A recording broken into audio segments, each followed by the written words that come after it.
കേരളത്തിൻ്റെ മുഖ്യമന്ത്രി പിണറായി വിജയൻ ഉൾപ്പെട്ട ഒരു കേസ് വേണ്ടത്ര തെളിവുകളില്ലാതെയും വേണ്ടത്ര അതിൻ്റെ രേഖകളില്ലാതെയും അദ്ദേഹത്തെ പ്രതിപട്ടികയിൽ ചേർത്തി. ലാവ്ലിൻ കേസ് എന്ന് പറഞ്ഞാൽ ഞാൻ കൊണ്ടുവന്നതാണ്. CBI അന്വേഷണം കൊണ്ടുവന്ന് ഇപ്പോൾ അത് സുപ്രീം കോടതിയിലായിട്ട് 8 വർഷം 62 തവണയാണ് മാറ്റിവെച്ചത്. 4 പ്രതികളും മരിച്ചു, 25 സാക്ഷികളും മരിച്ചു. മുഖ്യപ്രതി എന്ന് പറയുന്ന പിണറായി വിജയൻ അടക്കമുള്ള ആളുകൾ ഇന്നും ഉണ്ടല്ലോ. കോടതി എന്ന് പറയുന്ന സംവിധാനത്തിൽ ഈ ഹൈക്കോടതിയും തിരുവനന്തപുരം CBI കോടതിയും സുപ്രീം കോടതിയിലെത്തിയപ്പോൾ BJP ആണ് ഭരിക്കുന്നത്. ഈ BJP 2017 മുതൽ 2024 വരെ തൊട്ടില്ല. ശരി ഇല്ല എന്നുള്ളത് സത്യമാണല്ലോ. Case delay. കരുവന്നൂർ ബാങ്ക്, ഈ കരുവന്നൂർ ബാങ്കിൽ കഴിഞ്ഞ തവണ ഇലക്ഷൻ കഴിയുന്നവരെ അവിടെയുള്ള CPMൻ്റെ നേതാവിന് എൻഫോഴ്സ്മെൻറ്റ് നോട്ടീസ് അയച്ചുകൊണ്ടിരുന്നു. ഇലക്ഷൻ കഴിഞ്ഞ ശേഷം ഏതെങ്കിലും ഒരു നോട്ടീസ് CPMൻ്റെ ബാങ്ക് അക്കൗണ്ടുകൾ ഫ്രീസ് ചെയ്തില്ലേ? അത് അതിന് മുമ്പ്. അതിന് ശേഷം എന്ത് നടപടി എടുത്തു? പാലക്കാട് ഇലക്ഷൻ ഇളകി മറിയുകയാണ്. വേനൽ ചൂടിനെ കടത്തിവെട്ടുന്ന ചൂടാണ് പാലക്കാടുള്ളത്. ഇപ്പോൾ നമ്മളോടൊപ്പം ഉള്ളത് BJPയുടെ ജനകീയ മുഖമായ കൃഷ്ണകുമാറാണ് നമ്മളോടൊപ്പം ഉള്ളത്. പാലക്കാട് ഏറ്റവും ശക്തമായ മത്സരം കാഴ്ചവെച്ചുകൊണ്ട് അദ്ദേഹം നമ്മളോടൊപ്പം തുറന്ന് സംസാരിക്കാൻ എത്തിയിരിക്കുന്നു. നമസ്കാരം. നമസ്കാരം. താങ്കൾ പല സമയത്തും ഫൈറ്റ് ചെയ്ത് മുന്നിലെത്തിയെങ്കിലും ഒരിക്കലും വിജയിച്ചു കണ്ടില്ല. ഇത്തവണ പാലക്കാട് എന്താണ് നടക്കാൻ പോകുന്നത്? ഇതുവരെ ഞാൻ 4 തദ്ദേശ സ്വയംഭരണ തെരഞ്ഞെടുപ്പിൽ വിജയിച്ചിട്ടുണ്ട്, മുനിസിപ്പൽ തെരഞ്ഞെടുപ്പുകളിൽ വിജയിച്ചിട്ടുണ്ട്. അതും BJPക്ക് സ്വാധീനമില്ലാത്ത വാർഡുകളിൽ പോയിട്ടാണ് ജയിച്ചിട്ടുള്ളത്. ലോക്സഭാ ഇലക്ഷനോ അല്ലെങ്കിൽ അസംബ്ലി തെരഞ്ഞെടുപ്പിലോ വിജയിച്ചിട്ടില്ല. അസംബ്ലിയിൽ ഞാൻ മത്സരിച്ചത് CPMൻ്റെ ശക്തി കേന്ദ്രമായിട്ടുള്ള മലമ്പുഴയിലാണ്. അവിടെ BJPക്ക് വളരെ കുറവ് വോട്ട്, 3000-ൽ താഴെ വോട്ടുള്ളവിടെയാണ് പോയി ആദ്യമായി മത്സരിക്കുന്നത്. അവിടെ 46,000 വോട്ടിലേക്ക് എത്തി 2ാം സ്ഥാനത്ത് വന്നു. പിന്നീടുള്ള തെരഞ്ഞെടുപ്പിൽ വീണ്ടും വോട്ട് വർദ്ധിപ്പിച്ച് 50,000-ൽ കൂടുതൽ വോട്ട് ലഭിച്ചു. അന്നും 2ാം സ്ഥാനത്താണ്. ലോക്സഭാ തെരഞ്ഞെടുപ്പിൽ BJPക്ക് ശക്തി കുറഞ്ഞ 3 മണ്ഡലങ്ങളുണ്ട്. നിയോജക മണ്ഡലങ്ങൾ ഉൾപ്പെട്ടതാണ് പാലക്കാട് ലോക്സഭ. അതുകൊണ്ട് വലിയ മുന്നേറ്റം ഉണ്ടാക്കാൻ പറ്റി. 2,52,000 വോട്ട്, 1,36,000 വോട്ടിൽ നിന്ന് 2,52,000 വോട്ടിലേക്ക് എത്തിക്കാൻ കഴിഞ്ഞു. പക്ഷേ വിജയിക്കാൻ കഴിഞ്ഞില്ല. പക്ഷേ പാലക്കാട് നിയമസഭാ മണ്ഡലം അതല്ല. പാലക്കാട് നിയമസഭാ മണ്ഡലം ഇന്ന് ഭാരതീയ ജനതാ പാർട്ടി കേരളത്തിൽ ആദ്യമായി ഭരിച്ച പാലക്കാട് മുനിസിപ്പാലിറ്റി ഉണ്ട്. അത് 2015-ൽ പാലക്കാട് മുനിസിപ്പാലിറ്റിയുടെ ഭരണം പിടിച്ചെടുത്തത് എൻ്റെ നേതൃത്വത്തിലാണ്. അതുവരെ 15 സീറ്റും 17 സീറ്റും ഉണ്ടായിരുന്ന BJP 24 സീറ്റിലേക്ക് ഏറ്റവും വലിയ ഒറ്റക്കക്ഷിയായി മാറുന്നതും പാലക്കാട് നഗരസഭയുടെ ഭരണം കിട്ടുന്നതും ഞാൻ ജില്ലാ പ്രസിഡൻ്റായിരിക്കുന്ന സമയത്ത് ഞാൻ ഇലക്ഷൻ ലീഡ് ചെയ്ത സമയത്താണ്. പിന്നീട് അത് 28 സീറ്റായി വർദ്ധിച്ചു. അപ്പോൾ മുനിസിപ്പൽ ലിമിറ്റിൽ നിന്ന് ഏറ്റവും വലിയ കക്ഷി ഈ അസംബ്ലി മണ്ഡലത്തിലെ ഏറ്റവും കൂടുതൽ ബൂത്തുള്ള മുനിസിപ്പാലിറ്റിയിലെ ഏറ്റവും വലിയ കക്ഷി BJP ആണ്. 67 ബൂത്തുകളിൽ ഞങ്ങൾ 1ാം സ്ഥാനം. 3 പഞ്ചായത്തുകളിൽ ഞങ്ങൾക്ക് പ്രായരിയിലും കണ്ണാടിയിലും വലിയ സ്വാധീനമുണ്ട്. ഞങ്ങൾക്ക് പ്രായരിയിൽ 3 പഞ്ചായത്ത് മെമ്പർമാരുണ്ട്, കണ്ണാടിയിൽ 3 പഞ്ചായത്ത് മെമ്പർമാരുണ്ടായിരുന്നു. ഇത്തവണ മെമ്പർമാരില്ലെങ്കിലും നല്ല അടിത്തറയുള്ള പഞ്ചായത്താണ്. അതുകൊണ്ട് ഇത്തവണ 2ാം സ്ഥാനത്തെത്തുക എന്നല്ല, ഇത്തവണ വിജയിക്കാൻ കഴിയുന്നുള്ള ഉറച്ച പ്രതീക്ഷ ഞങ്ങൾക്കുണ്ട്. കഴിഞ്ഞ ലോക്സഭാ ഇലക്ഷനിൽ ഇവിടെ താങ്കൾ താഴേക്ക് വളരെ പിന്നോട്ട് പോയി. എന്നാൽ നിയമസഭാ ഇലക്ഷനിൽ ശ്രീധരൻ ഇവിടെ ഏകദേശം 54,000 വോട്ട് പിടിച്ചിരുന്നു. ആ സ്ഥലത്തേക്ക് താങ്കൾക്ക് എത്താൻ പറ്റിയില്ല ലോക്സഭ ഇലക്ഷനിൽ. ആ സന്ദർഭത്തിൽ എങ്ങനെ വിജയിക്കുന്നതാണ് താങ്കൾ പറയുന്നത്? ഈ ലോക്സഭ കഴിഞ്ഞ അസംബ്ലിയിൽ 50,000 വോട്ടായിരുന്നു. ശ്രീധരൻ സാർക്ക് 50,200 വോട്ടായിരുന്നു. എനിക്ക് 2019-ലെ ലോക്സഭാ ഇലക്ഷനും 2016-ലെ നിയമസഭാ തെരഞ്ഞെടുപ്പൊക്കെ ആയിട്ട് താരതമ്യം ചെയ്യുന്ന സമയത്ത് എനിക്ക് 4,000 വോട്ട് കൂടുതൽ ലഭിച്ചു. 43,000-ലധികം വോട്ട് എനിക്ക് ലഭിച്ചു ലോക്സഭയിൽ ലഭിച്ചു. ശ്രീധരൻ സാർക്ക് 50,200 വോട്ടായിരുന്നു നിയമസഭയിൽ. 7,000 വോട്ടിൻ്റെ വ്യത്യാസമുണ്ട്. പക്ഷേ ഇതിൽ ലോക്സഭാ തെരഞ്ഞെടുപ്പിൻ്റെ വോട്ടിംഗ് പാറ്റേണും നിയമസഭാ തെരഞ്ഞെടുപ്പിൻ്റെ വോട്ടിംഗ് പാറ്റേണും വ്യത്യാസമുണ്ട്. ലോക്സഭാ തെരഞ്ഞെടുപ്പിൽ BJPക്ക് വിജയിക്കാൻ കഴിയില്ല എന്ന് കരുതി വലിയൊരു വിഭാഗം ആളുകൾ CPMനെതിരായിട്ടുള്ള വോട്ടുകൾ കോൺഗ്രസിന് അനുകൂലമായി പോകാറുണ്ട്. പക്ഷേ നിയമസഭാ തെരഞ്ഞെടുപ്പ് വരുന്ന സമയത്ത് അത് തിരിച്ച് BJPയിലേക്ക് വരാറുണ്ട്. അപ്പോൾ തീർച്ചയായിട്ടും ഈ നിയമസഭാ തെരഞ്ഞെടുപ്പിൽ ആ നിഷ്പക്ഷമായിട്ടുള്ള വോട്ടുകൾ BJPക്ക് അനുകൂലമായി വരും. താങ്കളെക്കുറിച്ചുള്ള വലിയ ആരോപണം എന്താ വെച്ചാൽ താങ്കൾ കൗൺസിൽ മുനിസിപ്പാലിറ്റിയിലേക്ക് മത്സരത്തിൽ താങ്കൾ മത്സരിക്കുന്നു. നിയമസഭാ ഇലക്ഷനിൽ മത്സരിക്കുന്നു, ലോക്സഭാ ഇലക്ഷനിൽ മത്സരിക്കുന്നു, താങ്കൾ മാത്രമാണ് ഇവിടെ സ്ഥാനാർത്ഥി എന്നുള്ള ആരോപണമാണ് ഉന്നയിക്കുന്നത്. ഇതിനെക്കുറിച്ച് എന്താ അത് പറയുക? പാർട്ടിയല്ല തീരുമാനിക്കുന്നത്. ഞാൻ 4 തവണ മത്സരിച്ചു മുനിസിപ്പാലിറ്റിയിലേക്ക്. 4 തവണ മത്സരിച്ച് 2020 സ്വയം മത്സരരംഗത്ത് പിന്മാറിയ ആളാണ് ഞാൻ. മത്സരിച്ച് ജയിച്ച വാർഡുകൾ ഇപ്പോൾ ജനറൽ വാർഡാണ്. ഒന്ന് എൻ്റെ ഈ വീട് നിലനിൽക്കുന്ന വാർഡ്, എൻ്റെ തൊട്ട വാർഡ്, 2 ജനറൽ വാർഡാണ്.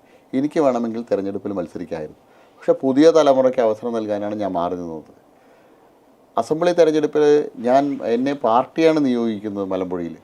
അവിടെ പാർട്ടി എന്നെ നിയോഗിച്ച് 3000 വോട്ടുള്ള മലമ്പുഴയിൽ 46,000 വർദ്ധിപ്പിച്ച എന്നെ വീണ്ടും ആ മണ്ഡലത്തിൽ സ്വാഭാവികമായിട്ട് പാർട്ടി എന്നെയാണല്ലോ പരിഗണിക്കുക. അവിടെ ഇത്രയും വലിയ വോട്ട്, ഏകദേശം 43,000-ത്തിലധികം വോട്ട് വർദ്ധിപ്പിച്ച എന്നെയാണോ പരിഗണിക്കേണ്ടത്, വേറൊരാളെയാണ് പരിഗണിക്കേണ്ടത്? സ്വാഭാവികമായിട്ട് എന്നെ പരിഗണിക്കും. പിന്നെ പാലക്കാട് ലോക്സഭാ മണ്ഡലത്തിൽ പാർട്ടി നടത്തിയ, ദേശീയ നേതൃത്വം നടത്തിയ സർവേയിലും എല്ലാം അനുയോജ്യനായിട്ടുള്ള സ്ഥാനാർത്ഥി ആയിട്ട് കണ്ടെത്തി തന്നെയാണ്. കാരണം ഞാൻ കേരളം മുഴുവൻ നടന്ന് മത്സരിക്കുന്ന ആളല്ല. തെരഞ്ഞെടുപ്പിൽ പാലക്കാട് തെരഞ്ഞെടുപ്പിലായാലും ശരി, അതിനുശേഷം പൊതുപ്രവർത്തനത്തിനായാലും ശരി, പാർട്ടി പ്രവർത്തനത്തിനായാലും സ്വന്തം ജില്ല കേന്ദ്രീകരിച്ച് പാർട്ടിയുടെ ജനകീയ അടിത്തറ വലുതാക്കാനായിട്ട് കഴിഞ്ഞ 20-25 വർഷമായിട്ട് പ്രവർത്തിക്കുന്ന ആളാണ്. സ്വാഭാവികമായിട്ടും എനിക്ക് അതിൻ്റെ പരിഗണന ലഭിക്കും. കേന്ദ്ര നേതൃത്വത്തിൻ്റെ നയം തന്നെ അതാണ്. ഒരു പാർട്ടിയുടെ ഭാരവാഹി ഒരു മണ്ഡലം കേന്ദ്രീകരിച്ച്, അസംബ്ലി മണ്ഡലം അല്ലെങ്കിൽ ലോക്സഭാ മണ്ഡലം കേന്ദ്രീകരിച്ച് പ്രവർത്തിച്ച് പാർട്ടി അവിടെ ജയിപ്പിക്കാൻ ആവശ്യമായിട്ടുള്ള സ്വാധീനം ഉണ്ടാക്കണം എന്നുള്ളത്. ആ നിർദ്ദേശം അനുസരിച്ചിട്ടാണ് ഞാൻ പ്രവർത്തിക്കുന്നത്. 2016 ഇവിടെ മത്സരിച്ച ശോഭ സുരേന്ദ്രൻ അന്ന് ഇവിടെ ഭയങ്കര ഹൈപ്പുണ്ടാക്കി. പിന്നീട് അവർക്ക് ഇവിടെ സീറ്റ് കൊടുത്തില്ല. ഇപ്രാവശ്യം അവരെ പേര് വന്നിട്ടും അവരെ തട്ടിമാറ്റിക്കൊണ്ടാണ് താങ്കൾക്ക് തന്നത്. താങ്കൾ 2 തവണ തുടർച്ചയായിട്ട് ലോക്സഭാ മണ്ഡലത്തിൽ മത്സരിച്ച ആളാണ്. അപ്പോൾ ആരോപണം ശരിവെക്കുന്നതല്ലേ അത്?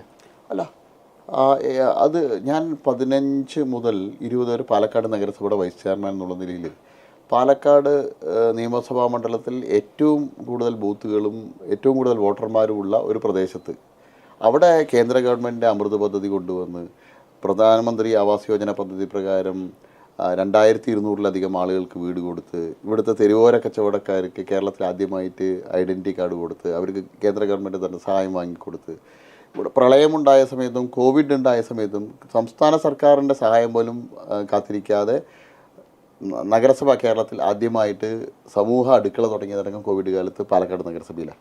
പാലക്കാട് തുടങ്ങിയ ശേഷം ദിവസങ്ങൾ കഴിഞ്ഞിട്ടാണ് സംസ്ഥാന തലത്തിൽ തീരുമാനമായിട്ട് വരുന്നത്. അപ്പോൾ അത്തരത്തിൽ പാലക്കാടുത്തെ ജനകീയ വിഷയങ്ങളിൽ ജനങ്ങളോടൊപ്പം നിന്ന് അവരുടെ പ്രശ്നങ്ങളിൽ ഇടപെട്ട ഒരു വ്യക്തി എന്നുള്ള നിലയിൽ സ്വാഭാവികമായിട്ട് എന്നെ പരിഗണിക്കും. 16-ൽ ഞാൻ വൈസ് ചെയർമാനാണ് പാലക്കാട് നഗരസഭയുടെ. 15-ൽ ഞാൻ പാലക്കാട് നഗരസഭയുടെ വൈസ് ചെയർമാൻ, 16-ൽ ഞാൻ മലമ്പുഴയിലാണ് പോയി മത്സരിച്ച്. ഞാൻ യാതൊരു വിധത്തിലും അവിടുത്തെ ഇത്തരത്തിലുള്ള ഒരു മത്സരത്തിലോ അല്ലെങ്കിൽ ഒരു പഞ്ചായത്ത് തലത്തിലോ ഒരു അസംബ്ലി ഇലക്ഷന് വേണ്ടി യാത്ര ചെയ്യാത്ത ഒരു മണ്ഡലത്തിൽ എന്നെ കേവലം ഒരു 20-25 ദിവസം പാർട്ടി സ്ഥാനാർത്ഥിയതിനു ശേഷം പോയി പ്രവർത്തിച്ചിട്ടാണ് VS അച്യുതാനന്ദനെ പോലെയുള്ള ഒരു എതിർ സ്ഥാനാർത്ഥിക്കെതിരായിട്ട് ഞാൻ ഇത്രയധികം വോട്ട് സ്കോർ ചെയ്യുന്നത്. കോൺഗ്രസ്സിന് 52,000-53,000 വോട്ടുള്ള നിയോജക മണ്ഡലത്തിൽ കോൺഗ്രസ് 35,000 വോട്ടിലേക്ക് വരികയാണ്. കോൺഗ്രസ് വോട്ട് മറിച്ചില്ലായിരുന്നെങ്കിൽ അന്ന് VSനെ പരാജയപ്പെടുത്താൻ എനിക്ക് കഴിയുമായിരുന്നു. കഴിഞ്ഞ നിയമസഭാ തെരഞ്ഞെടുപ്പിലും ഇതേ പാറ്റേണാണ്. 35,000 വോട്ടാണ് UDFന് യഥാർത്ഥത്തിൽ അവിടെ 50,000-ഓളം വോട്ടുള്ള ഒരു നിയോജക മണ്ഡലമാണ്. കഴിഞ്ഞ ലോക്സഭാ തെരഞ്ഞെടുപ്പിൽ ശ്രീകണ്ഠൻ അവിടെ 48,000-ലധികം വോട്ട് ലഭിച്ചിട്ടുണ്ട്. നിയമസഭാ തെരഞ്ഞെടുപ്പ് വരുമ്പോൾ കോൺഗ്രസിന് അവിടെ ലഭിക്കുന്നു 35,000 വോട്ടാണ്. അപ്പോൾ കോൺഗ്രസിൻ്റെ ഒരു 13,000-14,000 വോട്ട് CPMന് അനുകൂലമായി പോകുന്നുണ്ട്. ആ വോട്ട് കോൺഗ്രസ് ഇത്തരത്തിൽ വോട്ട് മറിച്ചില്ലെങ്കിൽ തീർച്ചയായിട്ടും അവിടെ എനിക്ക് CPMനെ പരാജയപ്പെടുത്താൻ കഴിയുമായിരുന്നു. അതായത് തുടർച്ചയായിട്ട് താങ്കളെ മാത്രം പരിഗണിക്കുന്നു എന്നുള്ള ഇതിൻ്റെ പേരിൽ ഇപ്പോൾ സന്ദീപ് വാര്യർ വലിയ പൊട്ടിത്തെറി ഉണ്ടാക്കിയിരിക്കുകയാണ്. അത് BJPയുടെ സാധ്യതകൾ എത്രമാത്രം അട്ടിമറിക്കും? അല്ല, BJPയുടെ ഒരു പ്രവർത്തകനും ഏതെങ്കിലും കൃഷ്ണകുമാറിൻ്റെ കൂടിയല്ല, ഏതെങ്കിലും നേതാക്കന്മാരുടെ കൂടിയല്ല. ഞങ്ങളുടെ മാതൃപ്രസ്ഥാനത്തു നിന്ന് ഞങ്ങളെല്ലാം പഠിച്ചിരിക്കുന്നത് വ്യക്തി കേന്ദ്രീകൃതമല്ല ഞങ്ങളുടെ സംഘടനാ പ്രവർത്തനം, ഞങ്ങളുടെ രാഷ്ട്രീയം അങ്ങനെയല്ല. ഏതെങ്കിലും നേതാവിൻ്റെ പിന്നാലെ നടക്കുന്ന കോൺഗ്രസിൻ്റെ പാരമ്പര്യമല്ല BJPയിൽ. BJPയുടെയും പരിവാർ പ്രസ്ഥാനങ്ങളുടെയും എല്ലാം പ്രവർത്തകർ പറഞ്ഞാൽ ഒരു ആശയത്തെയും ഒരു ആദർശത്തെയും കണ്ട് ഈ പ്രസ്ഥാനത്തിൽ വന്നതാണ്. ഞാൻ 84-ലാണ് RSSൻ്റെ ശാഖയിൽ ആദ്യമായി പോകുന്നത്. ഞാനൊരു പഞ്ചായത്ത് മെമ്പർ ആവാമെന്നോ ഒരു മുനിസിപ്പൽ കൗൺസിലർ ആവാമെന്നോ ധരിച്ചിട്ടല്ല ഈ പ്രസ്ഥാനത്തിലേക്ക് വന്നത്. 2000-ൽ അന്ന് സംഘടന തീരുമാനിക്കുന്നു BJPക്ക് ഒരു സ്വാധീനവും ഇല്ലാത്ത വാർഡിൽ CPMൻ്റെ ജില്ലാ ഓഫീസും അന്നത്തെ മന്ത്രി T. ശിവദാസ മേനോൻ അടക്കമുള്ള ധനകാര്യ വകുപ്പ് മന്ത്രി അടക്കമുള്ള വാർഡിൽ CPMനോട് ഫൈറ്റ് ചെയ്തിട്ട് ആണ് ഞാൻ ജയിച്ച് വരുന്നത് ആദ്യമായിട്ട്. അപ്പോൾ ഞാനൊരു ഇത്തരത്തിലൊരു പ്രതീക്ഷയായിട്ടല്ല വരുന്നത്. പാർട്ടിയുടെ സംസ്ഥാന ജനറൽ സെക്രട്ടറി ആയിട്ടുണ്ടെങ്കിൽ അത് പാർട്ടി തന്ന അംഗീകാരമായിട്ടാണ് ഞാൻ കണക്കാക്കുന്നത്. നാളെ ബൂത്തിൽ പോയിട്ട് ഒരു ബൂത്ത് പ്രസിഡൻ്റായിട്ട് വർക്ക് ചെയ്യാൻ പറഞ്ഞാൽ സന്തോഷപൂർവ്വം വർക്ക് ചെയ്യും. ഞാൻ ഈ ബൂത്തിലെ ബൂത്ത് പ്രസിഡൻ്റായിട്ടാണ് എൻ്റെ പ്രവർത്തനം തുടങ്ങുന്നത്. ഈ ലോട്ടസ് ക്ലബ് അടക്കമുള്ള സംവിധാനങ്ങൾ ഒരുക്കിക്കൊണ്ട് നേരത്തെ സന്ദീപ് വാര്യർ ഒരു വിമത ശബ്ദം ഉയർത്തിയിരുന്നു. അതിൻ്റെ തുടർച്ചയായിട്ടുള്ള ശക്തിയും അവരുടെ എന്തൊക്കെ തരത്തിലും പാർട്ടിയെ തോൽപ്പിക്കാനുള്ള എല്ലാ കാര്യങ്ങളും അദ്ദേഹത്തിൻ്റെ ഭാഗത്തു നിന്നുണ്ടാവാൻ പോകുന്നില്ലേ? അല്ല, ഞാൻ നേരത്തെ സൂചിപ്പിച്ചല്ലോ, ഈ തെരഞ്ഞെടുപ്പ്, ഈ നിയമസഭാ ഉപതെരഞ്ഞെടുപ്പ് ദേശീയ പ്രസ്ഥാനങ്ങളെ സംബന്ധിച്ചോളം ഏറ്റവും കേരളത്തിൽ പ്രസ്റ്റീജിയസ് മത്സരമാണ്. പാലക്കാട് ഡു ഓർ ഡൈ എന്നുള്ള രീതിയിൽ തന്നെയാണ് ഇത് കേരളത്തിലുണ്ടാകാൻ. ഈ തെരഞ്ഞെടുപ്പിൽ BJPക്ക് ഇവിടെ വിജയിക്കാൻ കഴിഞ്ഞാൽ കേരള രാഷ്ട്രീയത്തിൽ ഉണ്ടാകാൻ പോകുന്ന വലിയ മാറ്റത്തെ സംബന്ധിച്ച് ഇവിടുത്തെ ഓരോ BJP പ്രവർത്തകനും അറിയാം. BJPയുടെ ആശയവും ആദർശവും മനസ്സിൽ കൊണ്ട് നടക്കുന്ന ഹൃദയത്തിലുള്ള ഒരു സാധാരണ പ്രവർത്തകൻ തൊട്ട് നേതാക്കന്മാർ വരെയുള്ളവർക്ക് ഈ തെരഞ്ഞെടുപ്പിൽ മറിച്ചൊന്നും ചിന്തിക്കാൻ കഴിയില്ല. അവർക്ക് പ്രവർത്തിക്കാതിരിക്കാൻ കഴിയില്ല. യഥാർത്ഥ BJPക്കാരനാണോ, യഥാർത്ഥ സംഘപരിവാർ പ്രസ്ഥാനങ്ങളിൽ വിശ്വസിക്കുന്ന ആളാണോ, അയാൾ തീർച്ചയായിട്ടും ഈ തെരഞ്ഞെടുപ്പിൽ ഒരു മുന്നണി പോരാളിയായിട്ട് രംഗത്തുണ്ടാവും. ഈ ശോഭാ സുരേന്ദ്രൻ ഈ പറഞ്ഞല്ലോ, നമ്മൾ പാർട്ടിയുടെ കേഡർ സ്വഭാവത്തെക്കുറിച്ചിട്ട്, പാർട്ടി നയത്തിനാണ് ആശയത്തിനാണെന്നും. ഈ ശോഭാ സുരേന്ദ്രൻ ഈ കഴിഞ്ഞ ദിവസം ഇവിടെ ഒരു കൺവെൻഷനിൽ പ്രസംഗിച്ച ശേഷം അവരെ പ്രസംഗം കഴിഞ്ഞ് അവർ ഇറങ്ങിയപ്പം തന്നെ അവിടെയുള്ള ഒരു നല്ലൊരു ശതമാനം ആളുകൾ ഇറങ്ങിപ്പോവുകയുണ്ടായി. അതൊരു കേഡർ സ്വഭാവത്തിന് അനുകൂലമാണോ എതിരാണോ? അല്ല, ആ കൺവെൻഷൻ നിശ്ചയിച്ചത് 3:30 മണിക്കാണ്. 4 മണിക്ക് മുമ്പായിട്ട് മുഴുവൻ ആളുകൾ എത്തി. ശ്രീമതി ശോഭാ സുരേന്ദ്രൻ പ്രസംഗിച്ച് കഴിയുമ്പോൾ 6:30, 6:45.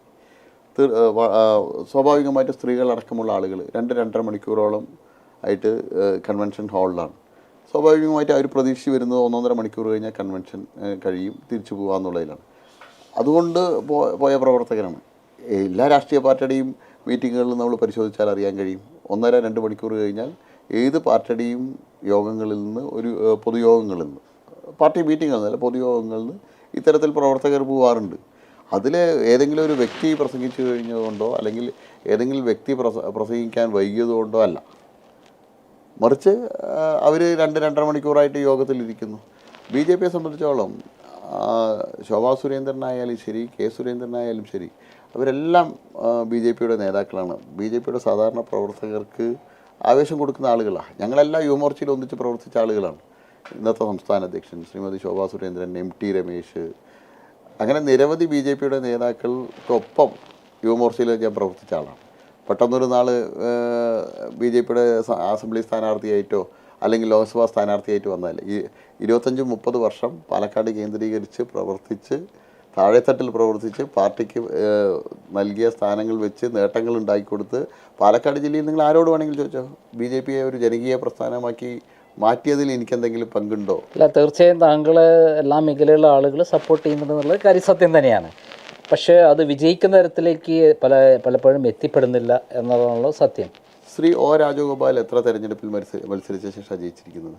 കേരളത്തിലെ രാഷ്ട്രീയ സാഹചര്യത്തിൽ 2 ശക്തമായിട്ട് മുന്നണികളുള്ള വലിയ വേരോട്ടവും അടിത്തറയും അവർക്കുള്ള ഒരു മണ്ണിൽ പെട്ടെന്ന് സുപ്രഭാതത്തിൽ ഒരു BJPയുടെ സ്ഥാനാർത്ഥിക്ക് വിജയിക്കുക എന്നുള്ളത് ശ്രമകരമായിട്ടുള്ള കാര്യമാണ്. കേരളത്തിൽ 140 നിയോജക മണ്ഡലങ്ങളിൽ ഇതുവരെ കേരളത്തിൽ ജയിച്ചത്, അസംബ്ലിയിൽ ജയിച്ചത് ശ്രീ O. രാജഗോപാൽ മാത്രമാണല്ലോ. അദ്ദേഹം നെയ്യാറ്റിൻകരയിലും അരുവിക്കരയിലും വലിയ മുന്നേറ്റം ഉണ്ടാക്കിയ ശേഷം ആ അടിത്തറയിലാണ് നേമത്ത് പിന്നീട് ജയിക്കുന്നത്. ശ്രീ സുരേഷ് ഗോപി 2019 ലോക്സഭാ തെരഞ്ഞെടുപ്പിൽ മത്സരിച്ചു, 2021 നിയമസഭാ തെരഞ്ഞെടുപ്പിൽ തൃശ്ശൂരിൽ മത്സരിച്ചു. ജനങ്ങളുടെ ഇടയിൽ മത്സരിച്ച് പരാജയപ്പെട്ടാലും ഞങ്ങളോടൊപ്പം ഉണ്ട് എന്നുള്ള ഒരു പ്രതീക്ഷ, ജനങ്ങളോടൊപ്പം ഉണ്ടാവുന്നുള്ള പ്രതീക്ഷ കൊണ്ടുവന്നിട്ടാണ് അദ്ദേഹം 24 വിജയിക്കുന്നത്. ഞാൻ മലമ്പുഴയിൽ 2016 2021 പരാജയപ്പെട്ട ശേഷവും മലമ്പുഴയിൽ ഇന്ന് പാലക്കാടുമെല്ലാം ലോക്സഭയ്ക്ക് ശേഷമെല്ലാം ഞാൻ നിരന്തരമായിട്ട് ജനകീയ വിഷയങ്ങളുണ്ട്, ജനങ്ങളോടൊപ്പം ഉണ്ട്. അപ്പോൾ ജനങ്ങളുടെ പരാജയപ്പെട്ടാലും ഇയാൾ കൂടെയുണ്ട്, ഞങ്ങളുടെ ഇടയിൽ പ്രവർത്തിക്കുന്നുണ്ട് എന്നുള്ളൊരു വിശ്വാസം വളർത്തിയെടുക്കാൻ കഴിഞ്ഞാൽ രണ്ട് മുന്നണികളെയും പരാജയപ്പെടുത്താൻ കഴിയും. ഈ പിണറായി വിജയൻ്റെ ഈ സ്വർണ്ണക്കള്ളക്കടത്തിനെ കുറിച്ച് എന്താണ് പറയാനുള്ളത്? ഈ നരേന്ദ്രമോദി അടുത്ത കാലത്ത് വന്നിട്ട് തൃശ്ശൂരിലൊക്കെ പ്രസംഗിച്ചിരുന്നു. അല്ല, സ്വർണ്ണക്കള്ളക്കടത്ത് സംബന്ധിച്ചുള്ള അന്വേഷണം, കേന്ദ്ര ഏജൻസികളുടെ അന്വേഷണം മുന്നോട്ട് പോകുന്നുണ്ട്. ഇത് ഒരു സ്വർണ്ണക്കള്ളക്കടത്ത് കേസ് പോലെയുള്ള വിഷയങ്ങൾ, അതിൽ വേണ്ടത്ര തെളിവുകൾ ശേഖരിക്കുക, അത് മുന്നോട്ട് കൊണ്ടുപോകുക എന്നുള്ളത് ഏറ്റവും ശ്രമകരമായിട്ടുള്ള കാര്യമാണ്. മറ്റൊരു കേസ് പോലെയല്ല. അതിൻ്റെ കണ്ണുകളെ കണ്ടെത്താനും അതിൻ്റെ സോഴ്സുകൾ കണ്ടെത്താനും. ശിവശങ്കറിനൊക്കെ അറസ്റ്റ് ചെയ്തിട്ടുണ്ട്. ശിവശങ്കറിനെ അറസ്റ്റ് ചെയ്തിട്ടുണ്ട്. അതിൻ്റെ അന്വേഷണം, അതെ, അറസ്റ്റുകൾ നടത്തിയിട്ടുണ്ട്. നരേന്ദ്രമോദിയും അമിത്ഷായും ഇവിടെ വന്ന് പറഞ്ഞിട്ടുണ്ട്. കേസ് ഫയൽ ക്ലോസ് ചെയ്തിട്ടില്ലല്ലോ. പിന്നെ കെ സുരേന്ദ്രൻ പറഞ്ഞിട്ടുണ്ടായാലും മുഖ്യപ്രതി പിണറായി വിജയനും അതിൻ്റെ ഒന്നും ഫയൽ ക്ലോസ് ചെയ്തിട്ടില്ല. പിന്നെ മകളുമാണെന്ന് പറഞ്ഞിട്ടുണ്ട്. അന്വേഷണവുമായിട്ട് ഏജൻസികൾ മുന്നോട്ട് പോകുന്നുണ്ട്. അതേപോലെ ഡോളർ കടത്ത്, ഇടതുപക്ഷത്തിന് പിണറായി സർക്കാരിനെതിരായിട്ട് കേന്ദ്ര ഏജൻസികൾ നടത്തുന്ന എല്ലാ അന്വേഷണവും മുന്നോട്ട് പോകും. അതിൽ യഥാർത്ഥ കുറ്റക്കാരെ കണ്ടെത്തി അവരെ നിയമത്തിൻ്റെ മുന്നിൽ കൊണ്ടുവരിക തന്നെ ചെയ്യും. ഒരു കേസിൻ്റെ പ്രമാദമായിട്ടുള്ള കേസുകളുടെ അന്വേഷണം ഒരു ടൈം ബൗണ്ടായിട്ട് നമ്മൾ സ്വിച്ച് ഓഫാക്കുന്നത് പോലെ തീർക്കാൻ കഴിയില്ല. അതിന് സ്വാഭാവികമായിട്ടുള്ള വടക്കാഞ്ചേരി ലൈഫ് ഞാൻ ഒരു തിരിച്ചു, കേരളത്തിൻ്റെ മുഖ്യമന്ത്രി പിണറായി വിജയൻ ഉൾപ്പെട്ട ഒരു കേസ് വേണ്ടത്ര തെളിവുകളില്ലാതെയും വേണ്ടത്ര അതിൻ്റെ രേഖകളില്ലാതെയും അദ്ദേഹത്തെ പ്രതിപട്ടികയിൽ ചേർത്തി നാളെ ആ കേസ് നെഗറ്റീവായാൽ ഇതേ മാധ്യമങ്ങളും ഇതേ ജനങ്ങളും പറയില്ലേ അല്ല പ്രതിയാണെന്ന് കെ സുരേന്ദ്രനാണ് പറഞ്ഞത്. ഞാൻ പറയുന്നത്, നിയമത്തിൻ്റെ മുന്നിൽ കുറ്റപത്രത്തിലെല്ലാം പ്രതിയായിട്ട് ഉൾപ്പെടുത്തുന്നതിന് മുമ്പായിട്ട് എല്ലാവിധത്തിലുള്ള അന്വേഷണങ്ങളും എല്ലാ പഴുതുകളും അടച്ച ശേഷം മാത്രമേ മുന്നോട്ട് പോകാൻ. അതെ, സ്വപ്നയുടെ 164 സ്റ്റേറ്റ്മെന്റിൽ കൃത്യമായിട്ട് പിണറായി വിജയന്റെ പേരുണ്ട്. പലതവണയും സ്വപ്ന സുരേഷ് മൊഴി മാറ്റിയിട്ടുണ്ട്. അല്ല, 164 മാറ്റിയിട്ടില്ല. അതിനു മുമ്പ് അല്ല ഞാൻ പറയുന്നത്. പിന്നെ അടുത്തത് ലൈഫ് മിഷൻ, നമുക്ക് വടക്കാഞ്ചേരിയിൽ ഞാൻ പറഞ്ഞു, ലൈഫ് മിഷൻ, സ്വർണ്ണക്കള്ളക്കടത്ത് കേസ്, അതുപോലെ തന്നെ ഈ പിണറായി സർക്കാരിനെതിരായിട്ട് വന്നിട്ടുള്ള കോവിഡ് സമയത്ത് അഴിമതികൾ, ഇതെല്ലാം ഈ അന്വേഷണങ്ങളെല്ലാം. ഏറ്റവും അവസാനത്തെ മാസപ്പടി വിവാദം നമ്മുടെ ഷോൺ ജോർജ് ആണ് കൊടുത്തത്. വീണാതിരായിട്ട് നടപടിയായിട്ട് മുന്നോട്ട് പോകുന്നുണ്ടല്ലോ. അല്ല, അത് ഈ മാസപ്പടി വിവാദം എന്ന് പറയുന്നത് വളരെ ക്ലിയറായിട്ട് കോടതി രേഖയാണ്. ഷോൺ ജോർജ് എന്ന് BJP-യുടെ പ്രവർത്തകൻ, BJP-യുടെ ഭാരവാഹിയാണ്. PC ജോർജ് BJP-യുടെ ഒപ്പമാണ്. കാരണം അവർക്ക് BJP-യിൽ വിശ്വാസമുള്ളത് കൊണ്ടാണ് അവർ BJP-യിൽ ചേർന്നത്. അതെ, ആ ഷോൺ ജോർജ് കൊടുത്ത കേസിൽ 8 മാസത്തേക്കാണ് SFIO അന്വേഷണം പൂർത്തിയാക്കണമെന്ന് പറഞ്ഞത്. ഞാൻ പറഞ്ഞല്ലോ. അല്ല, അതിൽ നമ്മുടെ നിലപാട് എന്താണെന്ന് ഞാൻ ചോദിച്ചത്. BJP-യുടെ നിലപാട്, കേന്ദ്ര ഏജൻസികൾ അന്വേഷണം ആരംഭിച്ചിട്ടുണ്ട്. കേന്ദ്ര ഏജൻസികൾ നിഷ്പക്ഷമായിട്ട് അന്വേഷിച്ച് ആ കേസിൽ യഥാർത്ഥ പ്രതികളെ കണ്ടെത്തും. അതിൽ ആരോപിതരായിട്ടുള്ള ആളുകളുണ്ടെങ്കിൽ അവരെ തീർച്ചയായിട്ടും അവരെ നിയമത്തിൻ്റെ മുന്നിൽ വരും. ലാവ്ലിംഗ് കേസ് എന്ന് പറഞ്ഞാൽ ഞാൻ കൊണ്ടുവന്നതാണ്. CBI അന്വേഷണം കൊണ്ടുവന്ന് ഇപ്പോൾ അത് സുപ്രീം കോടതിയിലായിട്ട് 8 വർഷമായി. 62 തവണയാണ് മാറ്റിവെച്ചത്. കോടതിയുടെ മുമ്പാകിയും ഇത്തരത്തിലുള്ള അന്വേഷണ ഏജൻസികളുടെ മുമ്പാക്കി ഒരു ടൈം ബൗണ്ട് വെച്ചിട്ട് എല്ലാ കാര്യങ്ങളും ചെയ്യണം എന്നുള്ളത് നിർബന്ധമായിട്ടും സർക്കാർ ചെയ്യണം എന്നുള്ളത് ഒരു നിർബന്ധ ബുദ്ധിയാണ്. കാരണം എത്രയോ കേസുകളിൽ ഇതുപോലെ ചരിത്രത്തിൽ ആദ്യമായിട്ടാണ് ലാവ്ലിംഗ് കേസിൽ ഒരു ലാവ്ലിംഗ് കേസ് എന്ന് പറയുന്ന കേസ് 62 തവണയാണ് അത് മാറ്റിവെച്ചത്. ഓരോ തവണയും സോളിസിറ്റർ ജനറൽ തുഷാർ മേത്ത അമിത്ഷായുടെ വല്ലങ്കൈ പറയുന്നത് സമയം വേണം, ഞങ്ങൾക്ക് തിരക്കാണെന്നാണ് പറയുന്നത്. കേസ് കഴിഞ്ഞിട്ടില്ല, 8 വർഷം കഴിഞ്ഞു. കേസ് കഴിഞ്ഞിട്ടില്ലല്ലോ. 4 പ്രതികൾ മരിച്ചു. അല്ല, 25 സാക്ഷികൾ മരിച്ചു. മുഖ്യപ്രതി എന്ന് പറയുന്ന പിണറായി വിജയൻ അടക്കമുള്ള ആളുകൾ ഇന്നും ഉണ്ടല്ലോ. അതെ, അദ്ദേഹത്തിന് 79 വയസ്സായി. ഏത് സമയത്തും അതാവാം. ബാക്കി ആളുകൾ 82 വയസ്സും 83 വയസ്സൊക്കെ ആയി കഴിഞ്ഞു. അപ്പോൾ അവർ ഏത് സമയത്തും മരിക്കാൻ നിൽക്കുകയാണ്. ഒരുപാട് കേസുകളുണ്ടല്ലോ ഇപ്പോൾ സ്വർണ്ണക്കള്ളക്കടത്ത് കേസുകൾ. അല്ല, അത് അതിന് ശേഷമുള്ളതാണ്.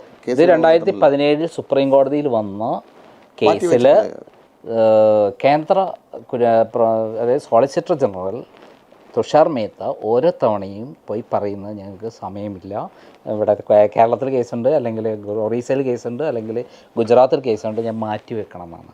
അതായത് 62 തവണ മാറ്റി ചരിത്രത്തിൽ ആദ്യമായിട്ടാണ്. ഇതിൽ രണ്ട് വേർഷൻ പറയാം. ഇപ്പോൾ അരവിന്ദ് കെജ്രിവാളിനെ അടക്കമുള്ള ആളുകളെ അറസ്റ്റ് ചെയ്തപ്പോൾ പറഞ്ഞു ധൃതി വെച്ച് അറസ്റ്റ് ചെയ്തു എന്ന് പറഞ്ഞു. നടപടി എടുത്താലും തെറ്റാണ്, നടപടി എടുക്കാതിരുന്നാലും തെറ്റാണ്. അതല്ല, ഇത് കോടതിയിൽ കുറ്റപത്രം സമർപ്പിച്ച കേസാണ്, ലാവ്ലിൻ കേസ്. കോടതിയിൽ വരുന്ന കോടതിയിലും സർക്കാർ ഇടപെടണം. നരേന്ദ്രമോദി സർക്കാർ നിയമവ്യവസ്ഥയെ നീതിന്യായ വ്യവസ്ഥയിൽ ഇടപെടുന്നു എന്നുള്ള പരാതി കോടതിയിൽ മോദി സർക്കാർ അതിന് നമ്മൾ കുറ്റപത്രം സമർപ്പിച്ച കേസും സോളിസിറ്റർ ജനറൽ ആവശ്യപ്പെട്ടിട്ടാണ് ഓരോ തവണയും മാറ്റി വെക്കുന്നത്. സോളിസിറ്റർ ജനറൽ എന്ന് പറയുന്നത് തുഷാർ മേത്ത അമിത്ഷായുടെ വലങ്കൈയാണ്. അല്ല, മുമ്പ് ഗുജറാത്തിൽ അമിത്ഷായ്ക്ക് വേണ്ടി കേസുകൾ നടത്തിയ ആളാണ്. അത് കേസെടുത്ത് വിധി വന്നു കഴിഞ്ഞാൽ പിണറായി വിജയന് കൂട്ടിക്കയറി ഇന്ന് പോയി ആവേണ്ടതാണ്. അത് 8 വർഷം കൊണ്ട് നടന്നപ്പം ഇനി 1.5 വർഷമുള്ളൂ പിണറായി വിജയന് ഭരിക്കാനുള്ള. ഞാൻ ചോദിക്കട്ടെ, ഈ ആരോപണങ്ങൾ ഉന്നയിക്കുന്നത് കേരളത്തിൽ 2 മുന്നണികളുടെയും ഭരണസമയത്ത് വന്ന ഏത് അഴിമതി കേസ്, VS അച്യുതാനന്ദൻ ബാലകൃഷ്ണ പിള്ളയുടെ കേസ് ഒഴികെ കേരളത്തിൽ പ്രതിപക്ഷവും രണ്ടാളും ഉന്നയിച്ച ഏതെങ്കിലും ഒരു കേസിൽ ഏതെങ്കിലും പറഞ്ഞൊരു കേസില്ലേ, ഗ്രാഫൈറ്റ് കേസ്, അതാണല്ലോ നമ്മുടെ ബാലകൃഷ്ണ പിള്ള കേസ്. അതിലുള്ള വിധി എന്താ പറയുമോ? ഇത്തരത്തിലുള്ള അഴിമതികൾ, മന്ത്രിമാരുൾപ്പെട്ട അഴിമതികൾ, ഉദ്യോഗസ്ഥന്മാരുൾപ്പെട്ട അഴിമതികൾ എത്രയും വേഗം തീർപ്പാക്കണമെന്നാണ് സുപ്രീം കോടതിയുടെ വിധി. ഗവർണറായിരുന്നു അദ്ദേഹം, ചീഫ് ജസ്റ്റിസ് ആയിരുന്ന ആളാണ് വിധി പറഞ്ഞത്. അത് ഉണ്ടായിരിക്കെ അതിനൊക്കെ മറികടന്നുകൊണ്ട് പിണറായി വിജയനെ സംരക്ഷിക്കുന്ന നിലപാട് എന്താണ് BJP എടുക്കുന്നത്? ഇതാണ് എൻ്റെ ചോദ്യം. താങ്കളെ സപ്പോർട്ട് ചെയ്യുന്നുണ്ടോ? ഞാൻ തിരിച്ചു ചോദിക്കട്ടെ, കേരളത്തിലെ പ്രതിപക്ഷ പാർട്ടി ആരാ? കോൺഗ്രസ് അല്ലോ. ഈ മാസപ്പടി കേസിൽ കോൺഗ്രസിൻ്റെ ആരാണ് ഈ മാസപ്പടി കേസിൽ നിയമ നടപടിയായിട്ടോ അല്ലെങ്കിൽ കോൺഗ്രസ് ഈ കാര്യത്തിൽ എന്ത് ചെയ്തു? അല്ല, കോൺഗ്രസ് മുഖ്യമന്ത്രിക്ക് പിണറായി വിജയനെതിരായിട്ടും മറ്റുമൊക്കെ ഇത്രയും അഴിമതി ആരോപണങ്ങളും മറ്റുമെല്ലാം വന്നിട്ട് നിയമസഭയ്ക്കകത്ത് പിണറായി വിജയനെ ഫൈറ്റ് ചെയ്യുന്നത് VD സതീശനാണ്. അതിനകത്ത് മാത്യു കുഴൽനാടൻ ഫൈറ്റ് ചെയ്ത ഒരാളാണ്. അദ്ദേഹം കേസ് സംരക്ഷിക്കുന്ന നിലപാടല്ലേ വരുന്നത്. ആവശ്യമുള്ള സമയത്ത് മുഖ്യമന്ത്രി വാക്കൗട്ട് നടത്തിയിട്ട് എത്ര തവണ മുഖ്യമന്ത്രി പല പ്രശ്നങ്ങളും ഉണ്ട്. പക്ഷെ നമ്മളങ്ങനെയല്ല. BJP എന്ന് പറയുന്നത് CPM-ന്റെ ഏറ്റവും വലിയ ഫൈറ്റ് ചെയ്യുന്ന ശക്തിയാണ്. വീണാതിരായിട്ടുള്ള കേസിൽ ഈ മാസപ്പടി വിഷയത്തിൽ ഷോൺ ജോർജാണ് കേസുമായിട്ട് മുന്നോട്ട് പോകുന്നത്. ഷോൺ ജോർജ് BJP അല്ലേ? അതെ. അദ്ദേഹമായിട്ടുള്ള ഇന്റർവ്യൂവിൽ എന്നോട് പറഞ്ഞിരുന്നത് സെപ്റ്റംബർ എന്നുള്ള ഡേറ്റ് ഉണ്ടെങ്കിൽ 8 മാസം കഴിയും SFIO. അതിനു മുമ്പ് പിണറായി വിജയനെയും മകളെയും അറസ്റ്റ് ചെയ്തിരിക്കും. എൻ്റെ അടുത്ത് ഇന്റർവ്യൂ ഉണ്ട്. ഞാൻ ലാസ്റ്റ് അദ്ദേഹത്തെ SFIO അന്വേഷണം ഡിക്ലെയർ ചെയ്യുന്നതിന് മുമ്പ് ഞാൻ ഇന്റർവ്യൂ എടുത്തിട്ടുണ്ട്. അദ്ദേഹം പറഞ്ഞിട്ടുള്ള 8 മാസത്തിനുള്ളിൽ അറസ്റ്റ് ചെയ്ത് സെപ്റ്റംബർ കഴിഞ്ഞു. ഒരു സർക്കാർ കാര്യങ്ങളിൽ സ്വാഭാവികമായിട്ടുള്ള ഡിലേ അറിയാലോ. സ്വാഭാവികമായിട്ട് പലതരത്തിലുള്ള ഡിലേയും വരും. ഒരു സെപ്റ്റംബർ എന്നുള്ളത് ഇന്ത്യയിൽ ജാർഖണ്ഡ് മുഖ്യമന്ത്രി സോറനെ അറസ്റ്റ് ചെയ്തു, വെറുതെ വിട്ടു എന്നുള്ളത് വേറെ പ്രശ്നം. നമ്മുടെ ഡൽഹിയിൽ അരവിന്ദ് കെജ്രിവാളിനെ അറസ്റ്റ് ചെയ്തു.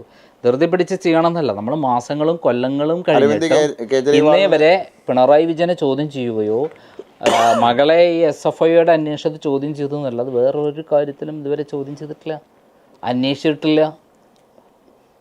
സ്വർണ്ണക്കള്ളക്കടത്ത് കേസിൽ ഇന്നേ വരെ തൊട്ടിട്ടില്ല. അല്ല, അരവിന്ദ് കെജ്രിവാളിന് സമൻസും വാറണ്ടും എല്ലാം നൽകിയിട്ട് അതിനുശേഷം അരവിന്ദ് കെജ്രിവാളിനെ അറസ്റ്റ് ചെയ്ത സമയത്ത് എന്തെല്ലാം പ്രശ്നങ്ങളായിരുന്നു. അല്ല, അത് വേറെ. നമ്മുടെ ഈ കേരളത്തിൽ മാത്രം പിണറായി വിജയനെ മാത്രം BJP സംരക്ഷിക്കുന്നത് എന്തുകൊണ്ടാണ്? പിണറായി വിജയനെ BJP സംരക്ഷിക്കുന്നത് എന്തുകൊണ്ടാണ്? ഈ കേസൊന്നും തൊടാത്തത്. പിണറായി വിജയനെതിരായിട്ട് ഞാൻ ചോദിക്കട്ടെ, ഈ ലാവ്ലിൻ കേസ് UDF ഭരിക്കുമ്പോൾ ഇവിടെ ഇല്ലേ? UPA സർക്കാർ ഭരിക്കുമ്പോൾ ലാവ്ലിൻ കേസില്ലേ? ഞാനാണല്ലോ അതിന്റെ ഫൈറ്റ് ചെയ്തത്. അല്ല, 2005 ഞാൻ കൊണ്ടുവരുന്നത്. ഞാൻ ഇതേ സംശയം ചോദിക്കാം. കേരളത്തിലെ ഏറ്റവും വലിയ പ്രധാന പ്രതിപക്ഷ പാർട്ടി ആരാ? കോൺഗ്രസ് അല്ല. 2011 മുതൽ 16 വരെ കേരളം ഭരിച്ചതാരാ? അല്ല, അവരുടെ ഈ കേസിൽ 2005-ൽ 9-ൽ CBI കുറ്റപത്രം സമർപ്പിച്ച കേസാണ്. അന്ന് ആരാ കേന്ദ്രം ഭരിക്കുന്നത്? അല്ല, ആര് ഭരിച്ചു എന്നുള്ളതല്ല പറയുന്നത്. അല്ല, അപ്പം കുറ്റപത്രം സമർപ്പിച്ചു. സമർപ്പിച്ച ശേഷം 2014 വരെ UPA സർക്കാരാണ് കേന്ദ്രം ഭരിക്കുന്നത്. അപ്പോൾ കുറ്റപത്രം സമർപ്പിച്ച CBI കുറ്റപത്രം സമർപ്പിച്ച കേസിൽ 5 വർഷം ഇതിൽ മുന്നോട്ട് പോകാതിരുന്നതിന് പിന്നിൽ മുന്നോട്ട് പോവല്ല. ഓരോ സമയത്തും പിണറായി വിജയൻ അത് ഡിസ്ചാർജ് പെറ്റീഷൻ കൊടുക്കും. ആദ്യം ഗവർണറുടെ നടപടി, പ്രോസിക്യൂഷൻ നടപടിക്കെതിരെ കേസ് ഫയൽ ചെയ്യുന്നു. സുപ്രീം കോടതി ഞാനാണ് ഫൈറ്റ് ചെയ്തത്, ഞാനാണ് എതിർകക്ഷി. അത് തള്ളുന്നു, ശാന്തിഭൂഷണിൻ്റെ അഡ്വക്കേറ്റ്. അതിന് ശേഷം നമ്മൾ അദ്ദേഹം ഡിസ്ചാർജ് തിരുവനന്തപുരം കൊടുപ്പിക്കുന്നു. ആ ഡിസ്ചാർജ് പെറ്റീഷനെതിരെ മൂവ് ചെയ്യുന്നത് ഹൈക്കോടതി. അതിനുശേഷം 2016 ആണ് ഭരണം മാറുന്നു, പിണറായി വിജയൻ അധികാരത്തിൽ വരുന്നു കേരളത്തിൽ. അതിന് ശേഷമാണ് കേസുകൾ ഇങ്ങനെ കണ്ടിന്യൂസ് ആയി പോകുന്നത്. കോടതിയായിട്ടാണ് ബന്ധം. ഈ കോടതിയുള്ള കാര്യത്തിൽ സുപ്രീം കോടതിയിൽ 8 വർഷമായി തൊട്ടില്ല. ഞാൻ ചോദിച്ചതിന് മറുപടി കിട്ടി. അതന്നെയാണ് പറയുന്നത്. അല്ല, കോൺഗ്രസ് ആണ്, അന്നും ഇന്നും കോൺഗ്രസ് ആണ്. പക്ഷേ കോടതി എന്ന് പറയുന്ന സംവിധാനത്തിൽ ഈ ഹൈക്കോടതിയും തിരുവനന്തപുരം CBI കോടതിയും സുപ്രീം കോടതിയിലെത്തിയപ്പോൾ BJP ആണ് ഭരിക്കുന്നത്. ഈ BJP 2017 മുതൽ 2024 വരെ തൊട്ടില്ല. ശരി, ഇല്ല എന്നുള്ളത് സത്യമാണല്ലോ.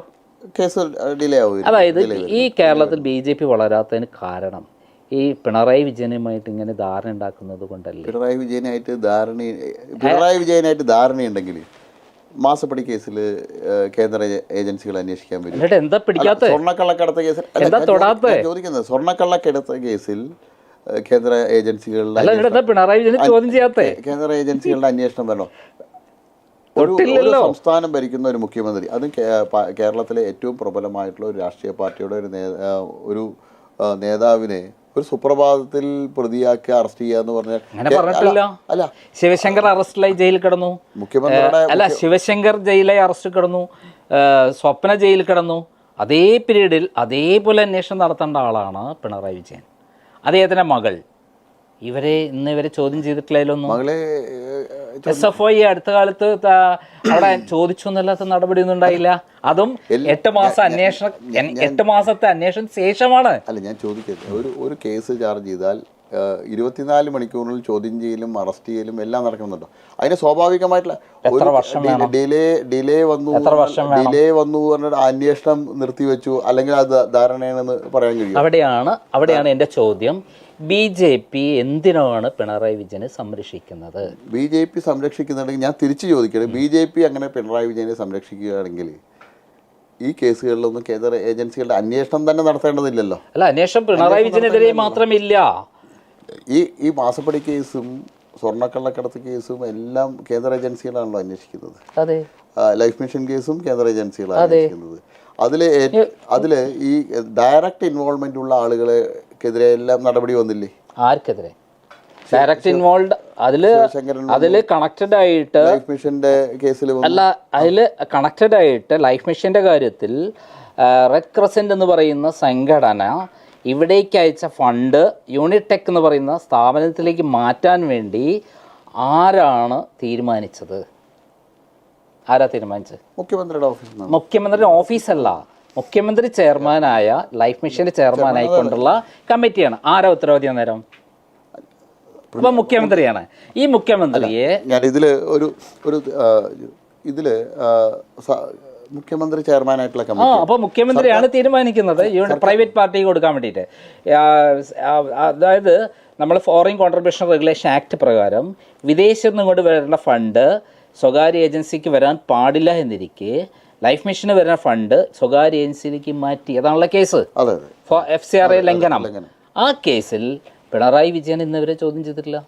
ബാക്കി എല്ലാവരും ചോദ്യം അറസ്റ്റിലായി ജയിലിലായി. പിണറായി വിജയനെ ചോദ്യം ചെയ്തിട്ടില്ല, ആ കേസ് ഇല്ലാതെ ആയിട്ടില്ലല്ലോ.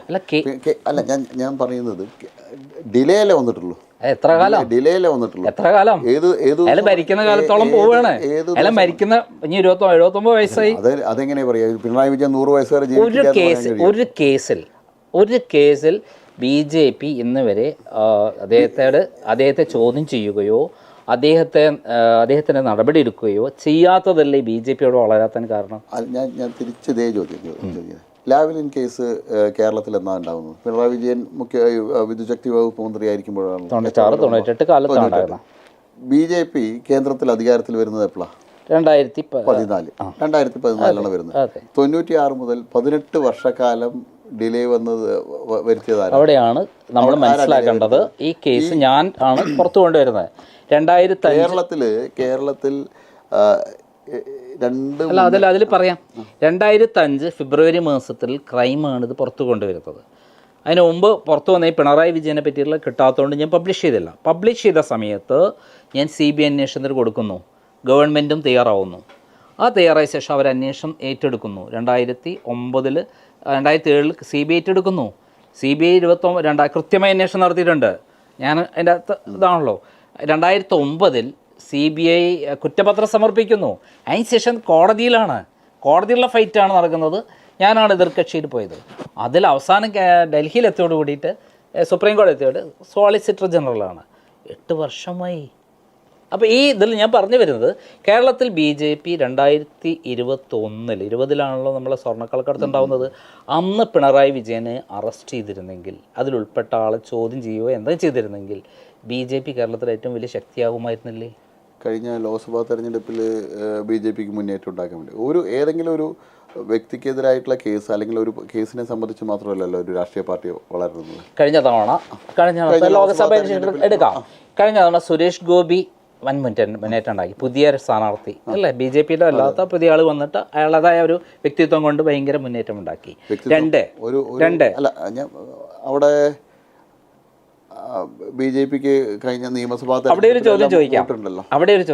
BJPക്ക് അടിസ്ഥാനപരമായിട്ട് പക്ഷേ അതിന് ശേഷം 1,80,000-ഓളം വോട്ട് കയറി കിട്ടി.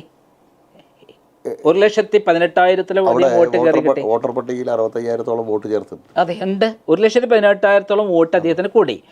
അവിടെ ഒരു ചോദ്യം, കരുവന്നൂർ ബാങ്ക്. ഈ കരുവന്നൂർ ബാങ്കിൽ കഴിഞ്ഞ തവണ ഇലക്ഷൻ കഴിയുന്നവരെ അവിടെയുള്ള CPM-ൻ്റെ നേതാവിന് എൻഫോഴ്സ്മെൻറ്റ് നോട്ടീസ് അയച്ചുകൊണ്ടിരുന്നു. MM വർഗീസിന് നോട്ടീസ് അയച്ചുകൊണ്ടിരുന്നു. ഇലക്ഷൻ കഴിഞ്ഞ ശേഷം ഏതെങ്കിലും ഒരു നോട്ടീസ് ബാങ്ക് അക്കൗണ്ടുകൾ ഫ്രീസ് ചെയ്തില്ലേ? അത് അതിന് മുമ്പ്. അതിന് ശേഷം എന്ത് നടപടി എടുത്തു? ഞാൻ എല്ലാ ദിവസവും നടപടി എടുക്കണ്ട. അല്ല, അത് ഒന്ന് AC മൊയ്തീൻ്റെ ഒരു കേസ് അന്വേഷിച്ചു, അതിൽ അക്കൗണ്ട് ഫ്രീസ് ചെയ്തു. അതിന്റെ മറ്റു നടപടികൾ ഓരോ ദിവസവും അന്വേഷണ ഏജൻസികൾ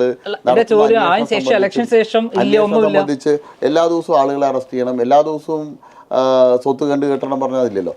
അവർ അന്വേഷണം നടത്തി അതിൽ ഒരു സ്റ്റെപ്പ് എന്നുള്ള നിലയിൽ സ്വത്തുകൾ കണ്ടുകെട്ടി ബാങ്ക് അക്കൗണ്ട് ഫ്രീസ് ചെയ്തു. മറ്റ് നടപടികളുമായിട്ട് അവർ മുന്നോട്ട് പോകുന്നുണ്ട്. എല്ലാ കാര്യങ്ങളും മീഡിയ അറിയിക്കാനും പബ്ലിക്കിനെ അറിയിക്കാനും. ഇവിടെ എത്രയോ കേസുകൾ നടക്കുന്നുണ്ട്. ഒരു കൊലപാതക കേസ് തന്നെ പറയാം. കൊലപാതകം നടന്ന് ആദ്യം അന്വേഷണം പോലീസ് പ്രതികളെ അറസ്റ്റ് ചെയ്ത് അറിയിക്കും. പിന്നീട് അതിൽ കോടതിയിലെത്തി ജയിൽ ശിക്ഷ കോടതി വിധിക്കുമ്പോഴാണ് പബ്ലിക് അറിയുക അല്ലേ? അതുവരെയുള്ള കാര്യങ്ങൾ അറിയാറുണ്ടോ? സ്വാഭാവികമായിട്ടും നമ്മളെ നിയമ നടപടികൾ. കരുവന്നൂർ ബാങ്കിൻ്റെ കാര്യത്തിൽ അതിൽ 3 നേതാക്കന്മാർ AC മൊയ്തീൻ അയാളുടെ ബാങ്ക് അക്കൗണ്ട് ജപ്തി ചെയ്തു. ശരിയാണല്ലോ. അയാൾ ഇതുവരെ തൊട്ടിട്ടില്ല. MK കണ്ണൻ അയാളെ എല്ലാ ഡോക്യുമെൻറ്റും എത്തി, അതിനുശേഷം തൊട്ടിട്ടില്ല. MM വർഗീസ് CPM-ൻ്റെ ജില്ലാ സെക്രട്ടറി എന്ന നിലയിൽ അയാളെ വ്യാജ അക്കൗണ്ടുകളൊക്കെ പിടിച്ചെടുത്തു.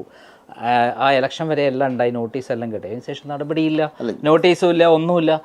അപ്പോൾ സുരേഷ് ഗോപി ജയിക്കുന്നവരെ മാർക്സിസ്റ്റ് പാർട്ടിയെ കൊണ്ട് വോട്ട് ചെയ്യിക്കാൻ വേണ്ടി ഇത്തരം ധാരണകളൊക്കെ ഉണ്ടാക്കി. അല്ല, ഞാൻ ചോദിക്കുന്നത് അയാളുടെ സ്വത്ത് കെട്ടിയില്ല.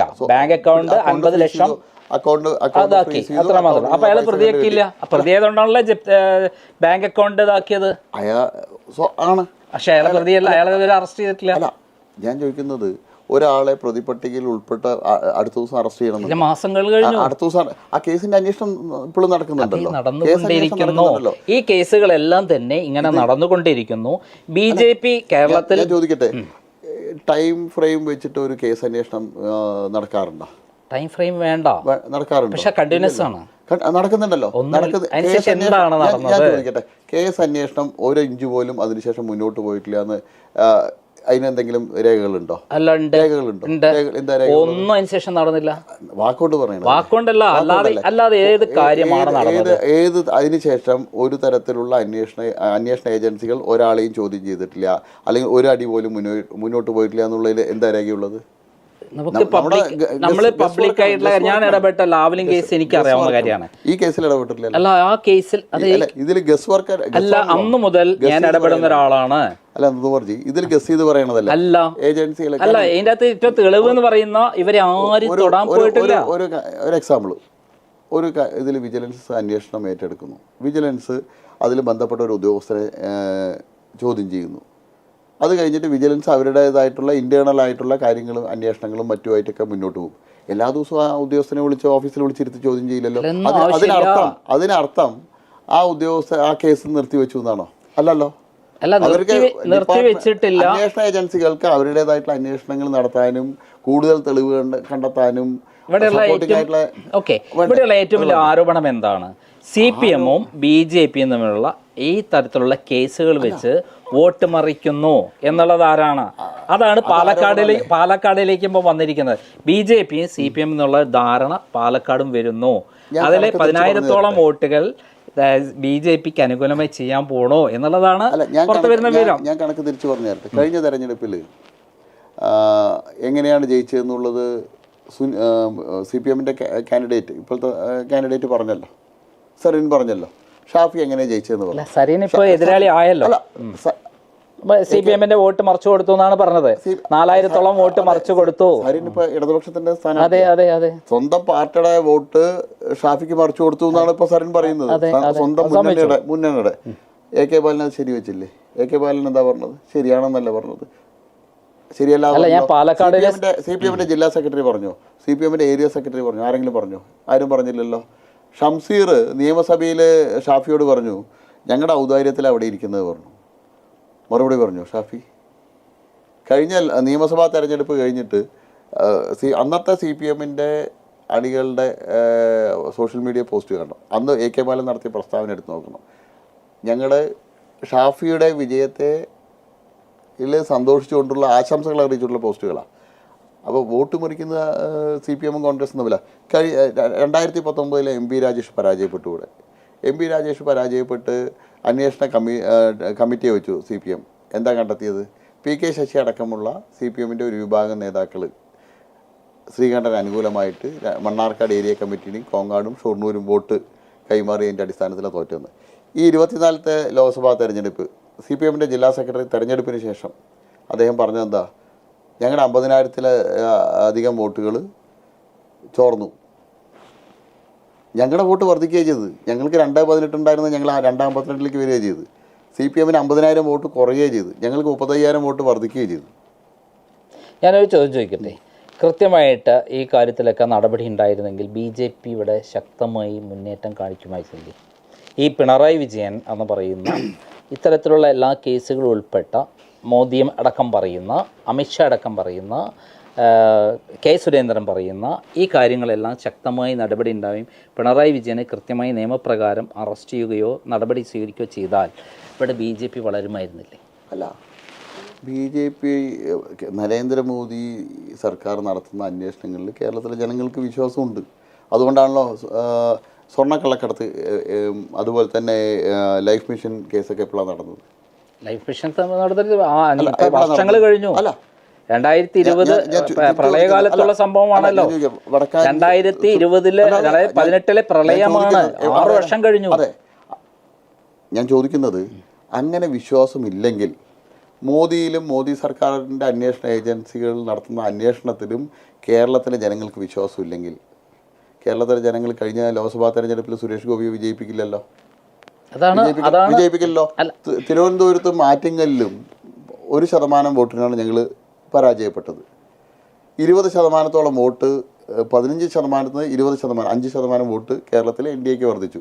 അപ്പോൾ കേരളത്തിലെ ജനങ്ങൾക്ക് മോദി സർക്കാർ നടത്തുന്ന അന്വേഷണങ്ങളിൽ, പിണറായി വിജയനെതിരായിട്ട് നടത്തുന്ന അന്വേഷണങ്ങളിൽ വിശ്വാസമില്ലെങ്കിൽ ഞങ്ങളുടെ 15 വീണ്ടും കുറയല്ലേ. കേരളത്തിൽ എത്ര സീറ്റുണ്ട്? ആർക്ക്? 20 ലോക്സഭാ സീറ്റുണ്ട്. ഈ 20 ലോക്സഭാ സീറ്റിലും BJP വിജയിക്കേണ്ട സ്ഥലത്ത് ഒരു സീറ്റിൽ വിജയിച്ചാൽ മതി എന്നാണോ താങ്കൾ? ഒരു സീറ്റിൽ വിജയിക്കില്ലല്ലോ, പറയുന്നത് പടിപടിയായിട്ടാണല്ലോ. വളരെ അല്ല, ഇന്ത്യയിൽ എല്ലാ സ്ഥലത്തും BJP ഇടിച്ചു കയറി വളരുമ്പോൾ എല്ലാ സാധ്യതകളുമുള്ള കേരളത്തിൽ മാത്രം എന്തുകൊണ്ട് താഴേക്ക് പോകണോ? കേരളത്തിൽ എവിടെ താഴേക്ക് പോയിരിക്കുന്നത്? തെറ്റായിട്ടുള്ള ഇതല്ലേ. 15% നിന്ന് 20% വോട്ട് എത്തിയത് താഴേക്കാ. 20 15 എത്തിയാൽ താഴോട്ടാണെന്ന് പറയാം. 15 20 പോയത് സുരേഷ് ഗോപി ജയിച്ച സ്ഥലം തിരുവനന്തപുരം, ആറ്റിങ്ങൽ, ശോഭാ സുരേന്ദ്രൻ ജയിച്ച ആലപ്പുഴ, പിന്നെ സരസു മത്സരിച്ച ആലത്തൂര്. ഇവിടെ അല്ലാതെ വേറെ എവിടെയാണ്?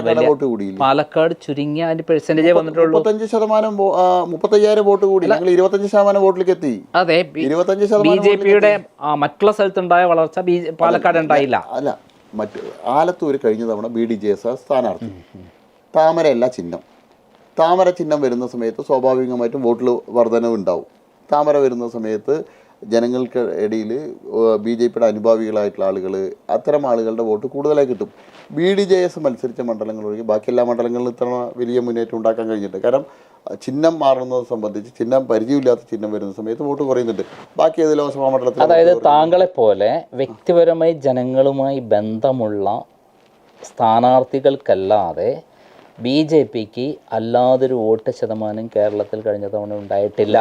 താങ്കൾ ജനകീയനാണ്, അത് സത്യമാണ്. പാലക്കാട് ജനങ്ങൾ ഇന്നിപ്പോൾ ഞാൻ സംസാരിക്കുമ്പം എല്ലാവരും സംസാരിക്കുമ്പോൾ ജനങ്ങളുമായി പ്രതികരണം എടുക്കുമ്പോൾ കൃഷ്ണകുമാർ ജനകീയനാണ്.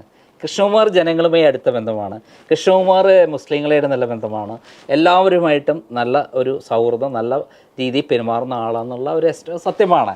അത് ഞങ്ങൾ ഇപ്പോൾ ഒരു വീഡിയോ വരുന്നുണ്ട്, ഇത് സത്യമാണ്. അങ്ങനെയുള്ള ആളുകളല്ലാതെ BJPയുടെ ഇത്തരത്തിലുള്ള കഴിഞ്ഞ കാര്യങ്ങൾ കൊണ്ട്, അഡ്ജസ്റ്റ്മെൻറ്റ് രാഷ്ട്രീയം കൊണ്ട് BJPക്ക് എന്ത് ഗുണമാണ് ഉണ്ടായിട്ടുള്ളത്? തെറ്റായിട്ടുള്ള ധാരണ. അഡ്ജസ്റ്റ്മെൻറ്റ് രാഷ്ട്രീയം എന്നുള്ളത് അത് തെറ്റായിട്ടുള്ള പ്രചരണമാണ്, തെറ്റായിട്ടുള്ള വ്യാഖ്യാനമാണ്. BJP CPM-ആയിട്ട് കേരളത്തിൽ യാതൊരു വിധത്തിൽ ധാരണയില്ല. ഞങ്ങൾക്ക് CPM-ൻ്റെ വോട്ടുകളാണ് വരേണ്ടത്. CPM-ൻ്റെ പരമ്പരാഗതമായിട്ടുള്ള വോട്ട് ബാങ്ക് എന്നുള്ളത് ഹിന്ദു വോട്ട് ബാങ്കാണ്. ഹിന്ദു പിന്നോക്ക വിഭാഗങ്ങളാണ്, OBC കമ്മ്യൂണിറ്റിയും SC കമ്മ്യൂണിറ്റിയും. ആ വോട്ട് ബാങ്കാണ് BJPക്ക് അനുകൂലമായിട്ട് വരുന്നത്. കഴിഞ്ഞ തെരഞ്ഞെടുപ്പിൽ, ലോക്സഭാ തെരഞ്ഞെടുപ്പിൻ്റെ വോട്ടിംഗ് പാറ്റേൺ കേരളം മുഴുവൻ പരിശോധിച്ചാൽ നമുക്കറിയാൻ കഴിയും. OBC പിന്നോക്ക വിഭാഗങ്ങളാണ് BJPയിലേക്ക് വന്നിട്ടുള്ളത്. അത് CPM-ൻ്റെ വോട്ട് ബാങ്കിലാണ് ചോർച്ച ഉണ്ടാക്കിയിട്ടുള്ളത്. ആ CPM-ൻ്റെ ഞങ്ങൾ എന്തിനാ ധാരണ ഉണ്ടാക്കേണ്ട ആവശ്യം?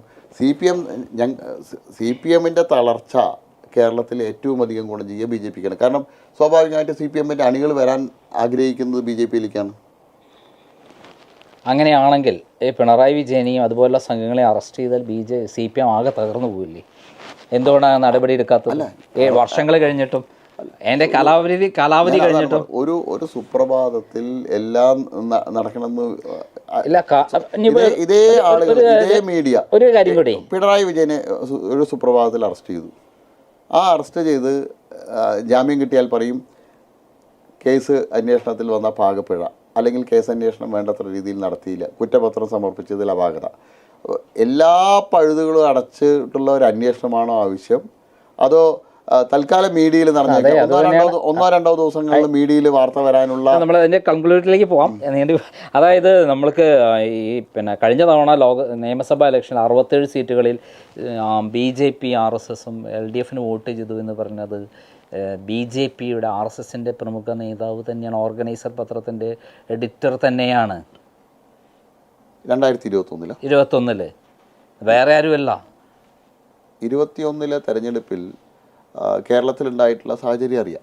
കേരളത്തിൽ അന്ന് LDFനെതിരായിട്ടുള്ള വലിയ ഒരു വികാരം, LDFനെതിരായിട്ടുള്ള ഒരു വലിയ വികാരം നിലനിൽക്കുന്ന സമയമാണ്. പക്ഷേ ജനങ്ങളുടെ അടിയിൽ അതിന് ബദലാവാൻ UDFന് കഴിഞ്ഞിട്ടില്ല.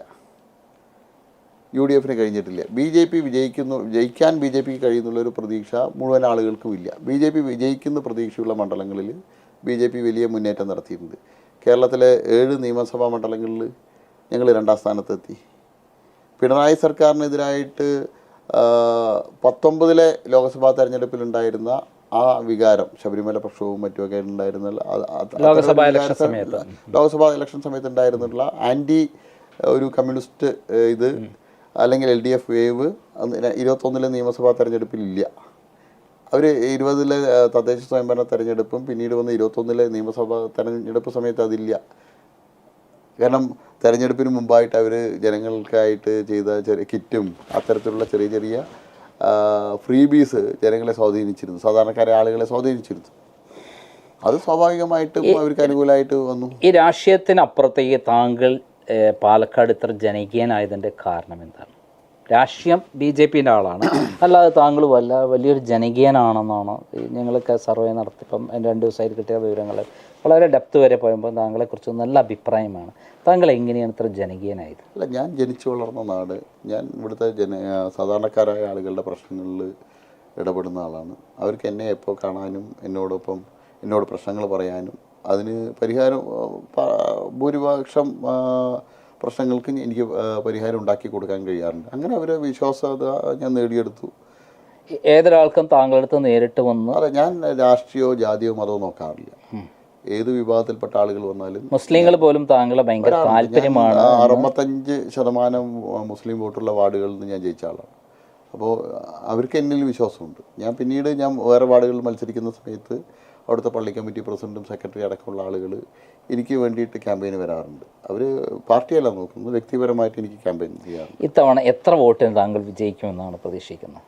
ഞങ്ങൾ ഒരു വലിയ ഒരു ഭൂരിപക്ഷം ഉണ്ടാക്കണം എന്ന ലക്ഷ്യത്തോടു കൂടിയിട്ടാണ് പ്രവർത്തിക്കുന്നത്. എന്നിരുന്നാൽ എത്ര വോട്ട്? ഒരു ചരിത്ര വിജയം തന്നെയായിരിക്കണം.